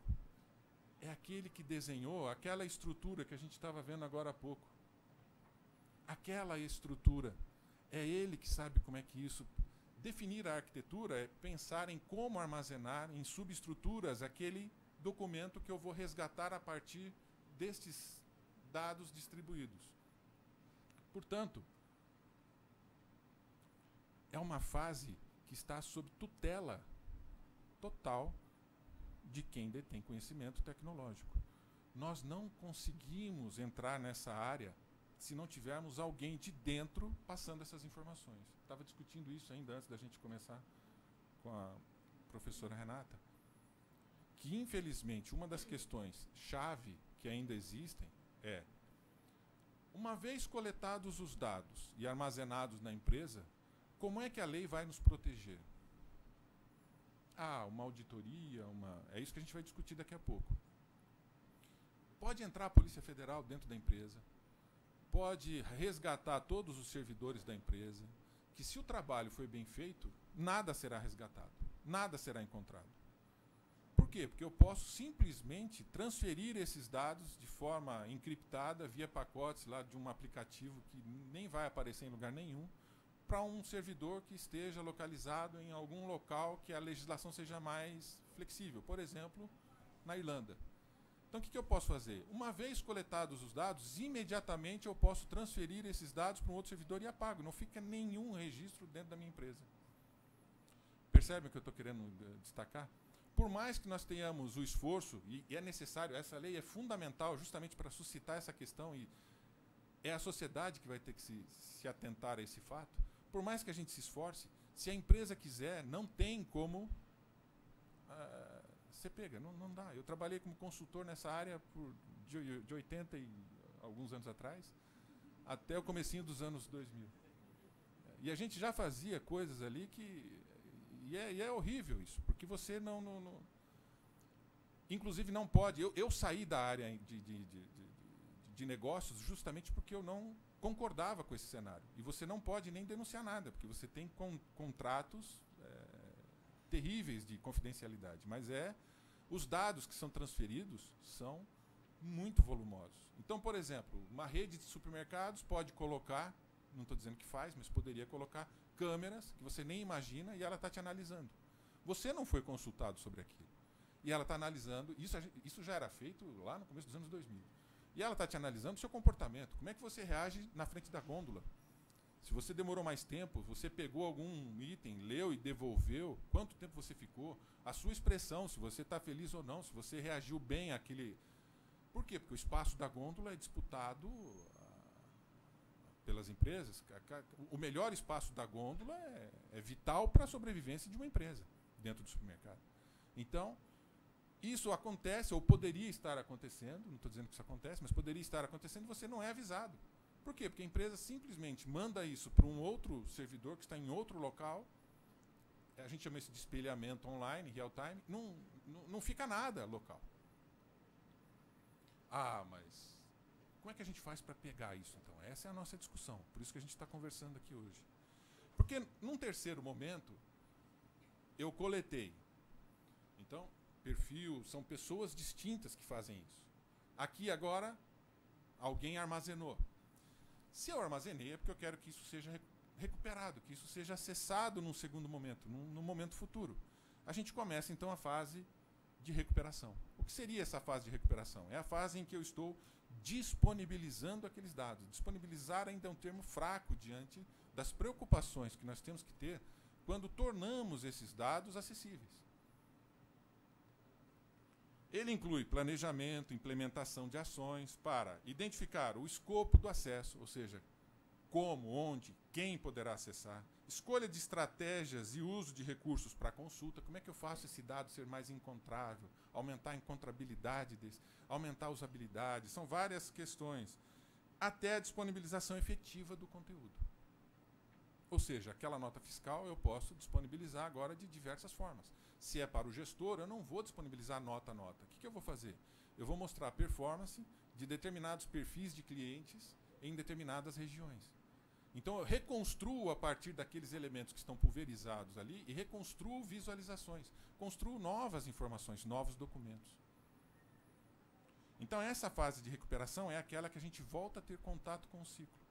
Então, eu tenho 2 momentos sensíveis, vamos dizer assim, no ciclo de vida dos dados para que a gente possa, pelo menos, ter um pouco de controle ou reduzir esta assimetria nossa em relação aos detentores do dispositivo ou da tecnologia ou de tudo que está ali controlando o ciclo de vida dos dados. É a coleta, então eu posso controlar o que está sendo coletado a meu respeito.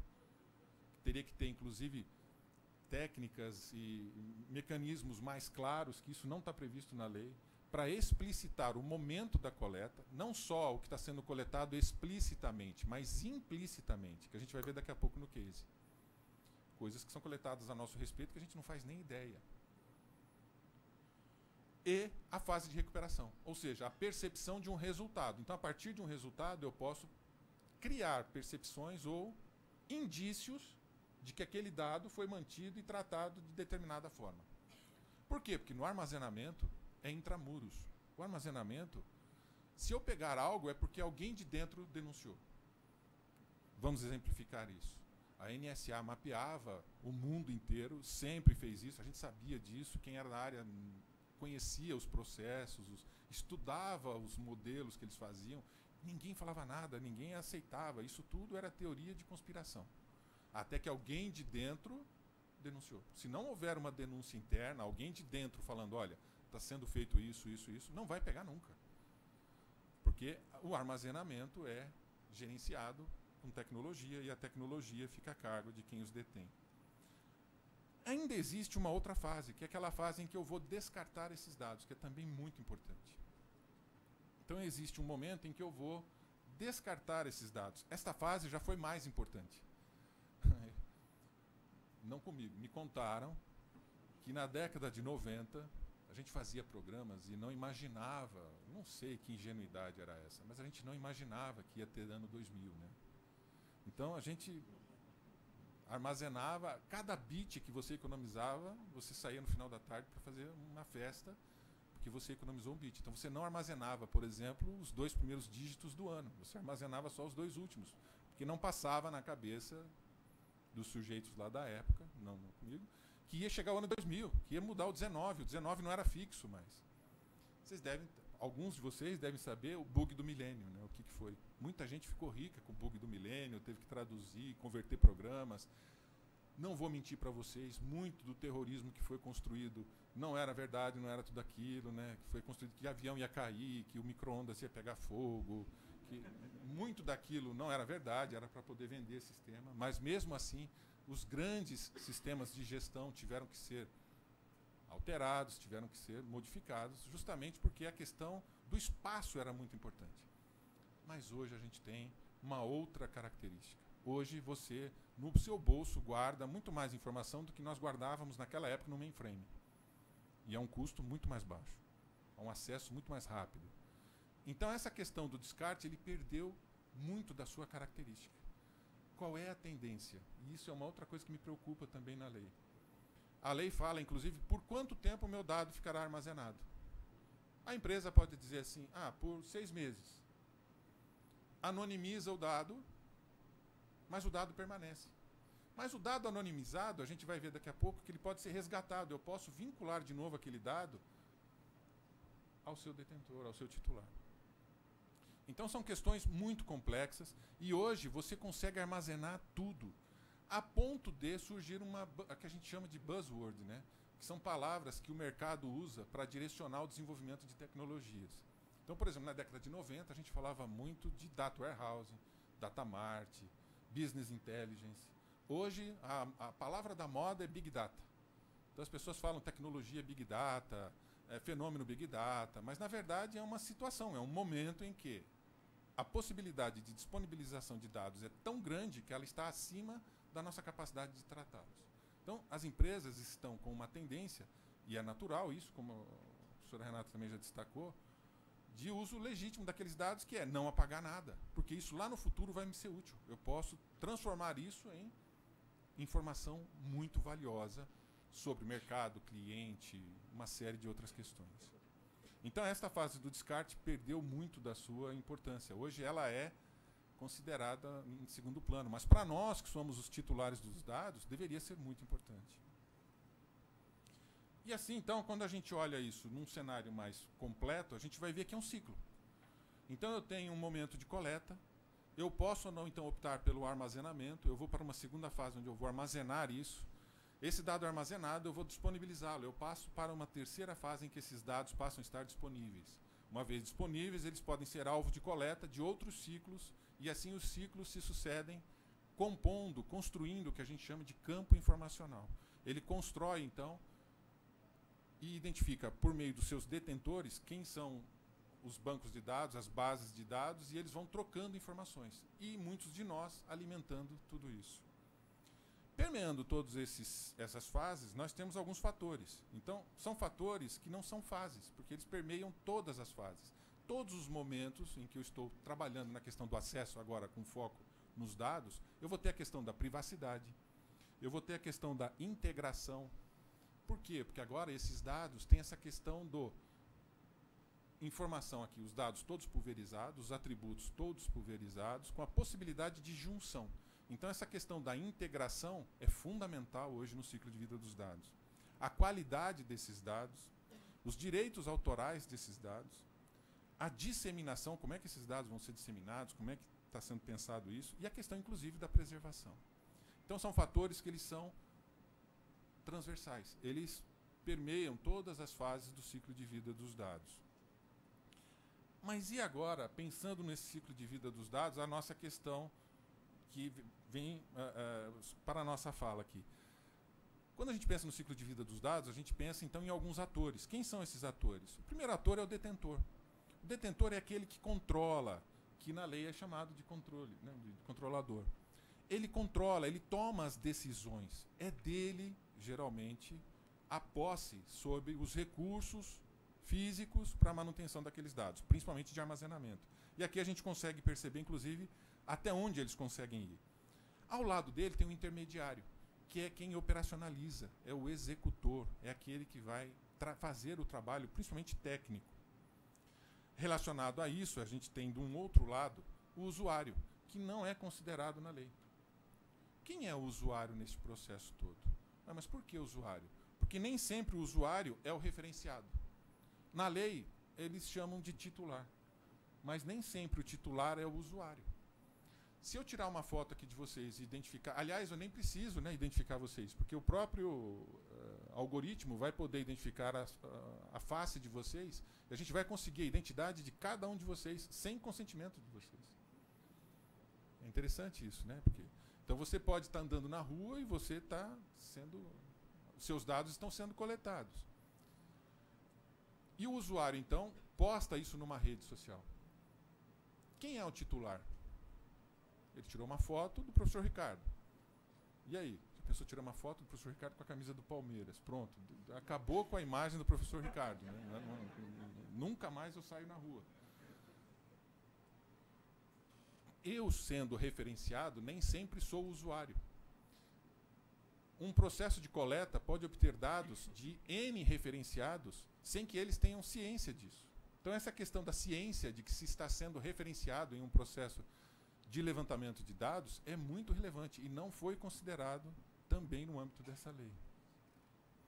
Aliado a isso tudo, a gente tem ainda a questão dos algoritmos. O que é que eu faço com esses dados? É a partir desses algoritmos, ou seja, qual é a forma que eu vou tratar esses dados? Como é que eu vou pegar esses dados e relacionar entre si? Como é que eu vou fazer para agregar, somar, ordenar, classificar, encontrar informações que nem sempre estão explícitas ali, que a gente chama de data mining. Se alguém se interessar por esse detalhe desses, a gente poderia se aprofundar, mas o tempo não vai permitir. Mas existem toda uma classificação, inclusive, dos metadados envolvidos para quem trabalha com arquivo, para pensar quem são os atores envolvidos com cada nível de abstração dos metadados envolvidos na gestão de documentos. E aí eu já estou, acho que eu vou estourar o tempo. A gente vai entrar rapidamente nessa questão da lei. A professora já falou, então eu não vou me ater aqui a algumas questões mais iniciais. Está diferente o meu impresso peço desculpa para vocês. Eu queria falar um pouquinho com vocês sobre, eu nem tenho isso impresso aqui, sobre a Convenção 108. Lá na Convenção 108, a gente já identifica a sua funcionalidade, quer dizer, o seu objetivo, que não é muito distinto daquele que está previsto, só que ela é uma lei muito mais genérica, é uma convenção muito mais genérica do que a nossa lei, porque ela se propõe a servir de base para legislações da União Europeia, mas ela também já identifica alguns atores. Então eu já gostaria de identificar os atores que estão previstos lá na 108. É o titular dos dados, e ela é bem simples, né? Ela tem o titular dos dados e o responsável pelo ficheiro, né? Para quem não sabe, ficheiro é o arquivo, né? Lá dos nossos irmãos lusitanos. Então eu tenho o titular dos dados, o responsável pelo arquivo,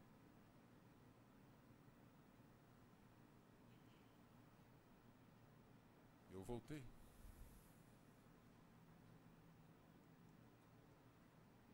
ficar mais fácil quando eu trouxer o quadro geral de comparação. Mas aí a gente vai, então, para a Lei Geral de Proteção de Dados e começa a analisar quais são os atores que ela identifica. Até para que a gente possa se identificar. Eu queria até fechar a nossa apresentação com uma pergunta, principalmente para quem está no arquivo. Quem você é nesse processo. Então, nós temos o titular, né, que é a pessoa natural a quem se referem os dados pessoais. Nós temos o controlador, pessoa natural ou jurídica com direito público ou privado, a quem a professora também já citou, né, competem as decisões, ou seja, é o dono do sistema. É o dono do processo ou do recurso que registra, que armazena aqueles dados. Nós temos o operador, pessoa natural ou jurídica de direito público ou privado, que realiza o tratamento, que no caso lá, quando a gente olhou para o ciclo de vida dos dados, é aquele intermediário, né, em nome do controlador. Nós temos o encarregado, indicado pelo controlador, que atua como canal de comunicações entre o controlador e os titulares e a autoridade nacional. Quer dizer, é o cara que vai fazer o meio de campo. Será que esse é o arquivista? Será que vai ficar só nesse papel? E nós temos ainda os agentes de tratamento, que na verdade é o controlador e o operador. E nós temos a autoridade nacional, que ainda não foi viável, ainda não tivemos nenhuma indicação de como ela vai ser composta. Se a gente olhar, então, para o primeiro cenário lá do ciclo de vida dos dados, nós temos, de um lado, o titular, o encarregado, o operador e o controlador. Agora, qual é o papel em cada uma das fases de cada um desses atores? Para que a gente possa estabelecer, inclusive, as responsabilidades de forma mais clara, de forma mais específica. Então, a gente precisa ter muito claro qual é a função, porque se esses dados estão se referenciando a esse titular, como é que fica, então, essa questão do estabelecimento das fases, da coleta, do armazenamento, da recuperação? Em que momento é que está havendo o problema ou a quebra da privacidade ou daquilo que foi acordado entre o detentor e o titular? Só como observação, né, o conceito de usuário ele aparece só uma vez no texto. E ele cita, assim, en passant, no artigo 14, no parágrafo 6º, mas de forma muito superficial. E aí a gente tem, então, um quadro onde a gente pode ter aí uma comparação entre os atores no ciclo de vida dos dados, na Convenção 108 e na legislação. Ainda não fica clara essa distinção entre usuário e referenciado. A questão do titular ela é até similar. E aqui, enquanto na Convenção 108 tem a figura do responsável, no nosso aqui tem o encarregado, o controlador e o operador respondendo pelo tratamento dos dados. Mas de que forma respondendo isso? Até que ponto nós vamos conseguir estabelecer exatamente o papel de cada um deles se a gente não pensou nessa questão das fases do ciclo de vida? Se isso está acontecendo lá na coleta, na recuperação. E a gente pode se aprofundar um pouco mais nisso, então, e começar a cruzar esses atores com estas fases do ciclo de vida. A gente precisa estabelecer uma correlação até para que a gente possa pensar de forma mais detalhada. Eu acho que o tempo não vai permitir, mas quando a gente pensa no ciclo de vida dos dados e no processo de acesso a dados, a gente pode recorrer também ao regulamento que foi estabelecido na União Europeia, que traz de forma mais detalhada, eu vou passar de forma, eu peço desculpa para vocês, mas ele fala também do titular dos dados, ele fala do responsável pelo tratamento, ele fala sobre o subcontratante, que é uma figura que não aparece na nossa legislação. Por quê? Porque lá ele já está detalhando, lá eles já estão mais preocupados com a operacionalização do processo. Eles falam do destinatário, que é outro também que não aparece na nossa legislação. Se der tempo a gente pode até voltar a falar um pouquinho disso. Ele fala de terceiros. Ele fala do representante, que esse sim aparece, que no nosso caso aqui é o encarregado. E ele fala da autoridade de controle, né? E aí, num quadro mais geral, a gente vai ver que eles apresentam uma comparação mais detalhada, onde você começa a ter, então, agora, papéis um pouco mais claramente estabelecidos, mas ainda sem uma correlação direta com o ciclo de vida dos dados. E aí eu queria, para a gente poder pensar sobre a dificuldade de estabelecer esses critérios nos dados, eu queria trazer para vocês algumas questões para a gente refletir.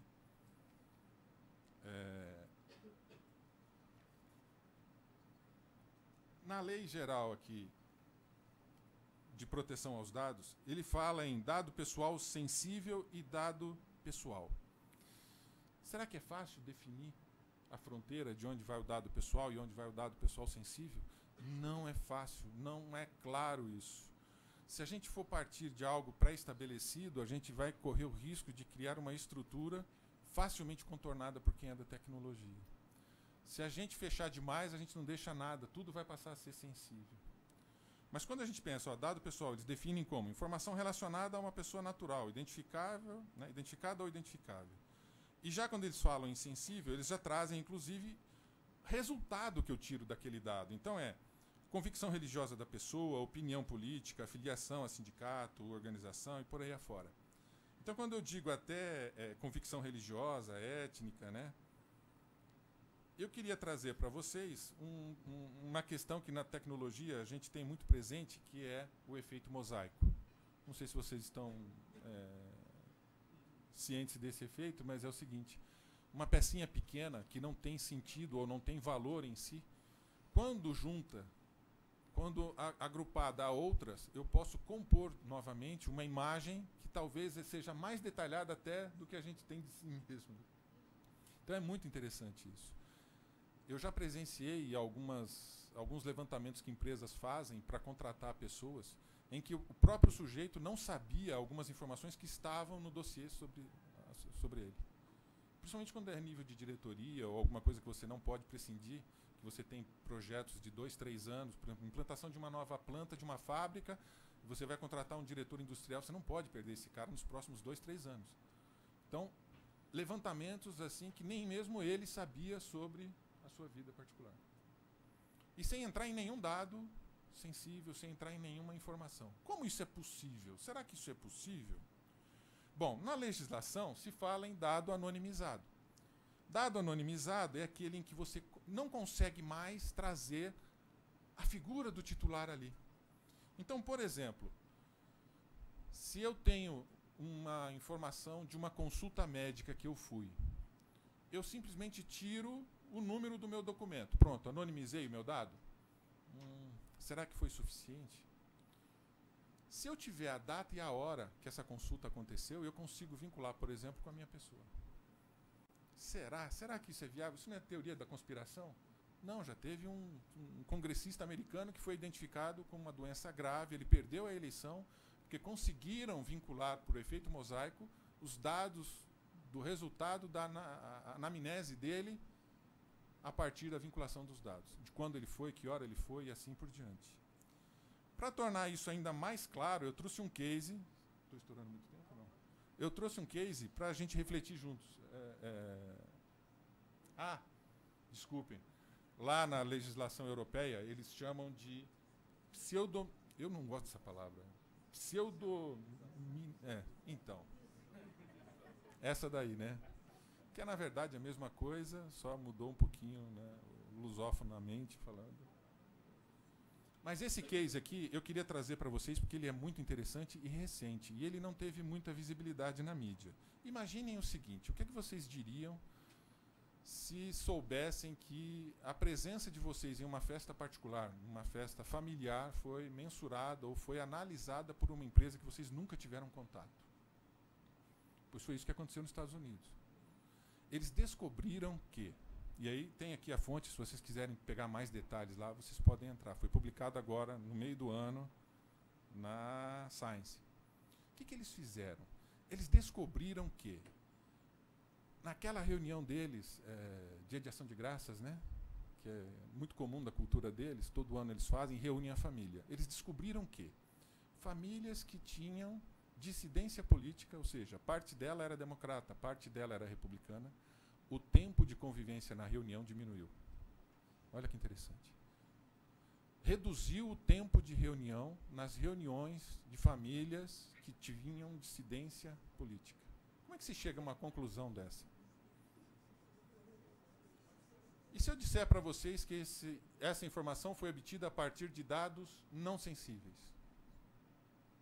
Não foi por dados sensíveis. Eles conseguiram, por meio de localização, dados de localização de smartphones, mais de 10 milhões de americanos. E não era uma informação sensível. Por quê? Porque não identificava quem era o cidadão. Não sei se vocês sabem, mas cada nó, cada ponto que você conecta na rede tem um número único, que é um MAC. Não é o IP, não estou falando do IP, eu estou falando de um número físico, de dispositivo físico que conecta na rede. Você consegue trafegar isso em pequenos pacotes pela internet sem identificar. Então, não estou falando que é o João, o Pedro, o Antônio, a Maria, a Silvia. Não, eu estou dizendo que é o dispositivo 43 conectou em tal lugar. Então, determinados aplicativos no celular mandam esses pacotes a título de, com a finalidade, e aí você falou muito bem, finalidade esperada de saber se o sistema está funcionando ou não. Só que, na verdade, quando ele manda a localização e manda esse número. Então, o que eu tenho? Eu tenho, cada intervalo lá de 10, 20 minutos, esse pequeno pacotinho que sai do seu celular e vai para uma operadora. Essa operadora detecta isso e consegue, então, mapear. Eu não sei quem é você, mas eu sei onde você estava da meia-noite às 6. Então, eu sei onde você dorme.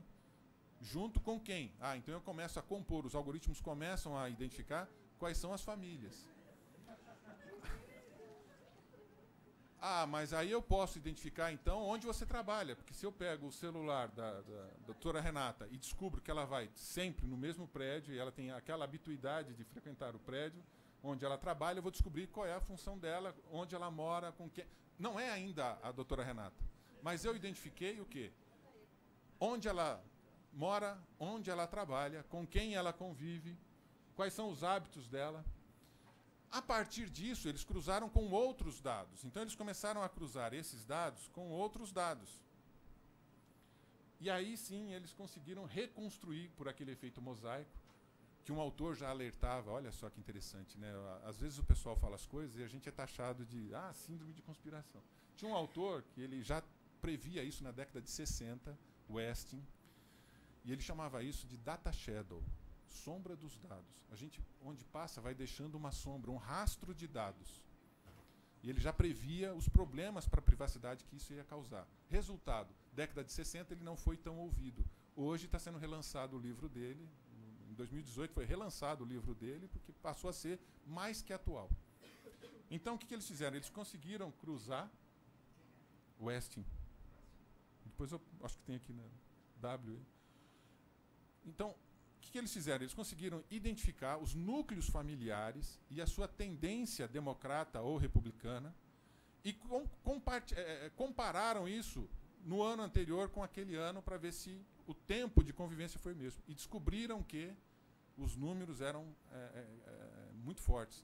Diminuiu o tempo de convivência das famílias em função da questão política. Não que isso aconteça aqui. Longe de nós acontecer aqui. Isso não acontece.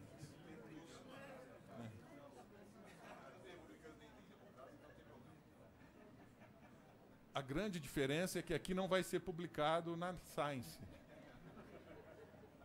Porque aqui não se publica, mas alguém duvida que sai pacotes da sua máquina ou do seu dispositivo? Se vocês tiverem curiosidade, leiam. É que a gente estava conversando sobre isso. Ninguém lê, né? Aquele texto, né, que a gente assina, porque quando você concorda, você está assinando tacitamente. Mas eu afirmo a vocês, saem pacotes das nossas máquinas constantemente. Então, se você colocar, quem quiser fazer esse teste, instale um firewall na sua máquina e bloqueie tudo. E não liga nada, desinstala tudo, deixa ela rodando simplesmente, conecta na internet. Vai começar a sair pacotinhos da sua máquina, sem você estar rodando nada. Vai para Atlanta, vai para a Austrália, vai para tudo quanto é lugar. Porque pelo IP, você só consegue saber o IP, ou seja, para onde está indo o pacotinho, com informações suas lá dentro encriptadas, que você pode rodar o algoritmo mais complexo, não vai descobrir o que tem ali dentro, e está saindo pacotinhos. Ah, mas então vou fazer. Professor, o senhor faz isso? Não. Por quê? Porque se eu fizer isso, não roda nada. Para tudo. Você não faz mais nada. Simplesmente bloqueia o sistema. Mas são pacotes que trafegam constantemente. Então, imaginem o que é possível fazer com tudo isso que trafega e para onde vai e o que é feito disso. Então, esse foi um exemplo da questão dos dados, né?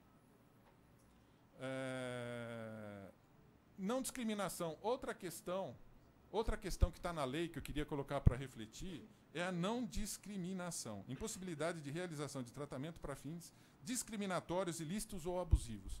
Será que a gente consegue ficar livre disso? Então eu trouxe um case aqui para vocês também, para a gente pensar sobre isso. Dependendo do cálculo que você faz, você pode agrupar dados sobre o indivíduo e identificar o grau de periculosidade dele, ou o grau de risco que ele pode apresentar para a sociedade. E isso pode ser usado, por exemplo, para abastecer ou para ajudar num processo de decisão. Nos Estados Unidos, isso é utilizado em alguns estados. Então, existe uma organização americana que resolveu mapear esses resultados obtidos por esses algoritmos. O resultado foi muito interessante. Não sei se dá para ver daí. Mas os dados coletados desses 4 indivíduos apresentaram estes graus de risco. Então, nós temos no indivíduo da esquerda aqui, ó, um grau de risco 3. Nessa moça, 8. No outro indivíduo, 3. Nesse rapaz, 10. As penas foram influenciadas, ou as ações tomadas pela justiça com base nesses algoritmos, foram influenciadas por esse algoritmo. Aí eles fizeram uma análise do que aconteceu depois. Qual foi o resultado, ou qual era realmente o grau que esses 4 indivíduos tinham em relação à sociedade. Aquele que tinha grau de risco 3 e o que tinha grau de risco 8 não teve questões posteriores. O cara que tinha o grau de risco 3 teve um caso de assalto, porque ele foi solto e não foi... No lado direito, também não preciso nem falar, né? Tá aí, né? 3 casos de posse de droga e o que tinha lá o grau 10 não teve nenhum caso posterior.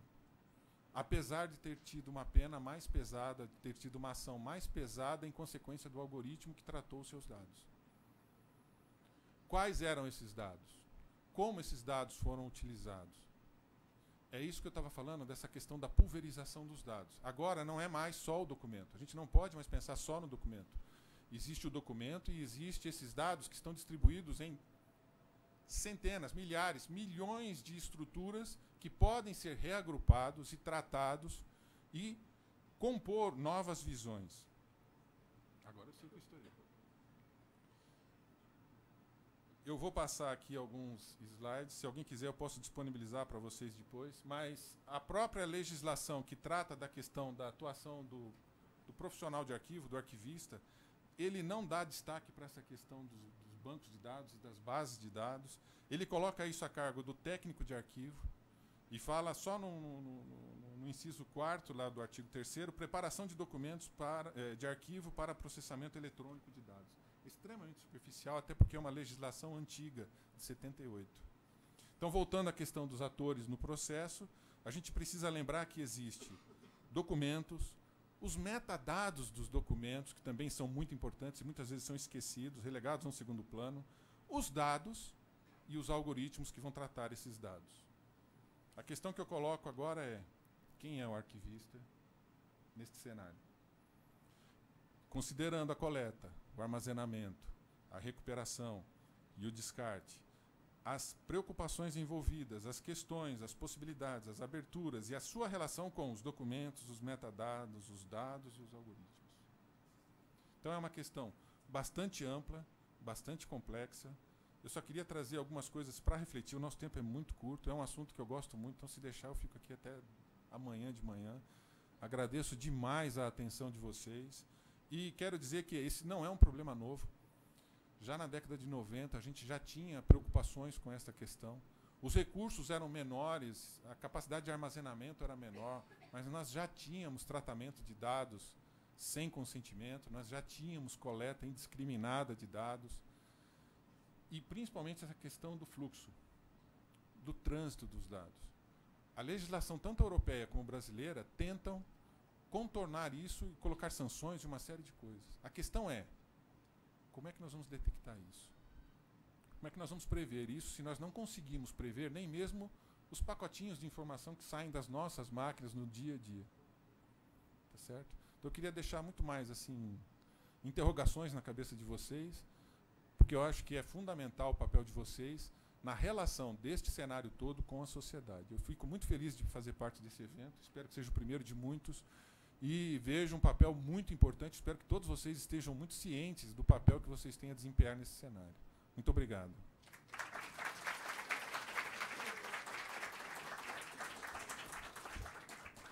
Eu agradeço muito pelas palestras, pelas apresentações. Nós vamos ter um momento para perguntas.